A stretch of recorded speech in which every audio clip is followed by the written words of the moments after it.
Audiolibros Your Book presenta La historia empieza en Summer, un libro de Samuel Noah Kramer, narración a cargo de Juan. Prólogo. Como signo de los tiempos en que un número cada vez mayor de ciudadanos tienen más ocio para leer y enriquecer su formación espiritual, hemos de aceptar la profusión de obras dedicadas al gran público, en las que se le presentan, bajo diversas formas, siempre atractivas y amenas, los asombrosos descubrimientos que en poco más de 100 años han irrumpido en el dominio de las culturas olvidadas, bien adoptando la forma de biografías de los arqueólogos a quienes se deben tales descubrimientos y que nos son presentados como unos héroes de la ciencia moderna, bien adoptando un punto de vista más descriptivo, se llega siempre a apasionar al lector con el relato de las sorprendentes victorias logradas sobre el olvido de los siglos, por hombres, a veces de oscuro origen, pero siempre tenaces e iluminados. Pues difícilmente habrá una novela que pueda competir en interés con la relación de las vicisitudes por las que pasaron un Schliemann o un Boucher de Perse, o por las que señalan el lento avance del conocimiento del hombre fósil y el de tantas y tantas maravillas como nos han sido reveladas por la ciencia arqueológica. El hecho de que estas obras no solo se multipliquen, sino que vayan especializándose y cubriendo campos cada vez más concretos, es un síntoma infalible de que la afición no mengua y, por el contrario, va ganando en calidad.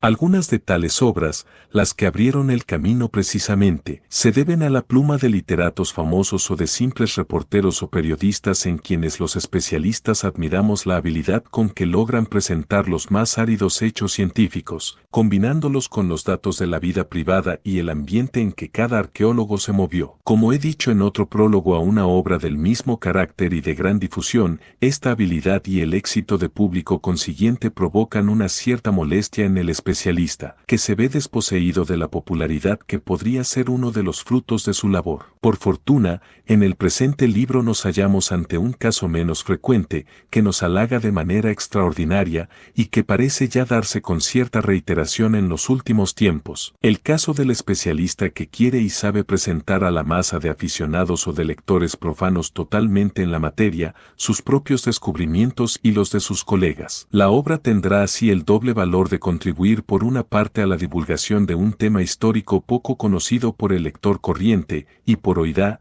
el de dar una visión de primera mano tan profunda, original y acertada como solo un buen especialista puede ofrecer, en este caso, de la vida de los sumerios. Cuando no hace mucho pudimos leer en español una obra en que se ponía al alcance de todos la historia de un pueblo tan lleno de enigmas como es el pueblo hitita, pensamos que no habría de tardar en hacerle compañía a otra sobre el pueblo sumerio. Sumerios e hititas pueden rivalizar en su condición de pueblos que han jugado un gran papel en la historia humana, a pesar de lo cual han sido totalmente olvidados por la posteridad. En mi época de alumno de la Cátedra de Historia Antigua en la Universidad de Barcelona, hace poco más de 40 años, siendo yo alumno del profesor Bosch Gimpera, sumerios e hititas atraían nuestra juvenil atención, y esto explica que mis dos trabajos de clase versaran sobre esos dos pueblos. Entonces se sabía de ellos mucho menos que ahora. Aún no se habían leído los textos hititas y por tanto se ignoraba su raíz indoeuropea. Respecto de los sumerios,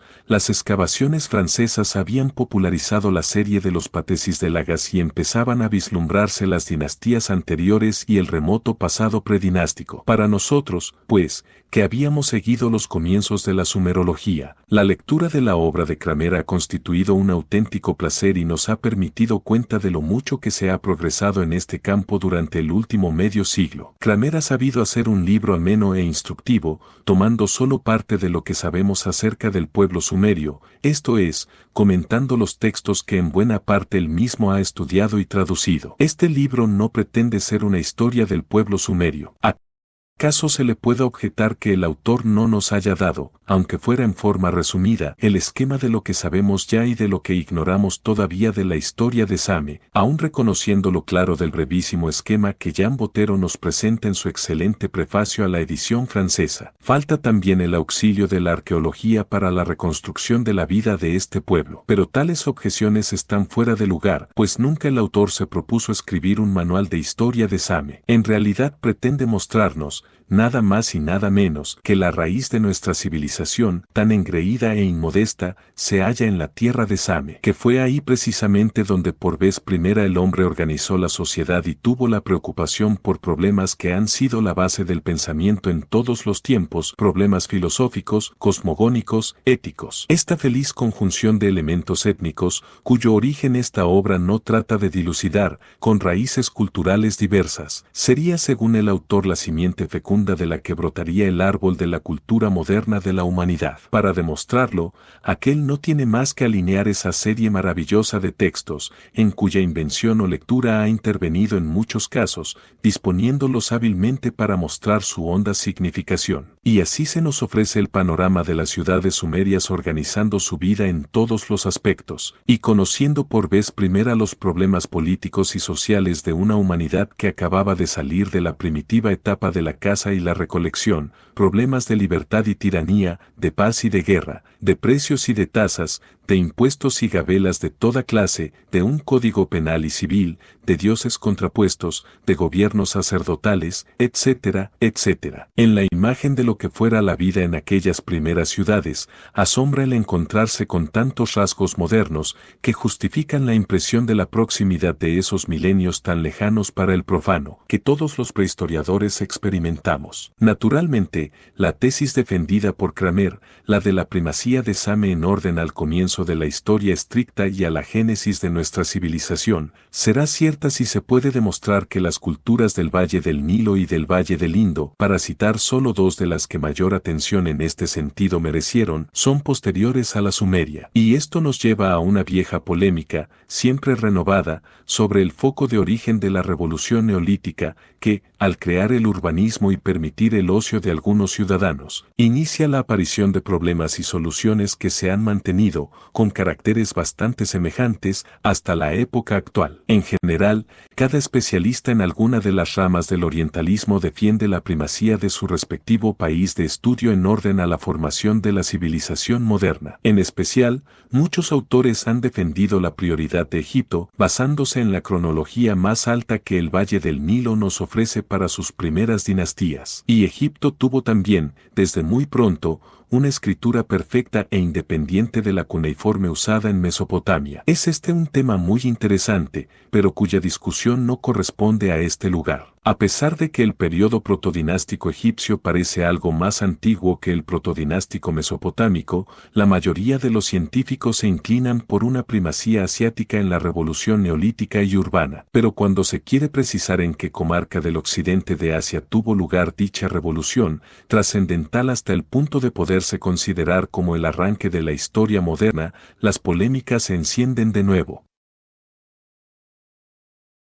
Hay que buscarla en algún lugar de la llamada fértil Media Luna, las tierras que rodean por el norte el desierto arábigo, mientras para unos el foco neolítico estaría en Jarmo, al norte de Mesopotamia, para otros hay que buscarlo en Palestina, concretamente en Jericó. En ambos casos, hallaríamos los más viejos indicios de civilización neolítica, alrededor del 6000 a.C., superpuestos a la cultura de los cazadores y recolectores mesolíticos. La polémica sobre este punto ha sido muy viva en estos últimos tiempos y no nos atreveríamos a darla como resuelta. Tal vez la hipótesis más verosímil sea la de que nuestra civilización occidental se ha alimentado de una larga serie de raíces y que a elaborarla contribuyeron, entre muchos otros grupos culturales a lo largo de la historia, las viejas culturas de los cazadores nómadas de Europa y Asia y las de los agricultores urbanistas y sedentarios del Próximo Oriente. Y dentro de este último tampoco podemos negar un influjo, tanto en lo material como en lo espiritual, de Egipto. El papel de los sumerios en la génesis de esta civilización primordial sigue siendo un misterio,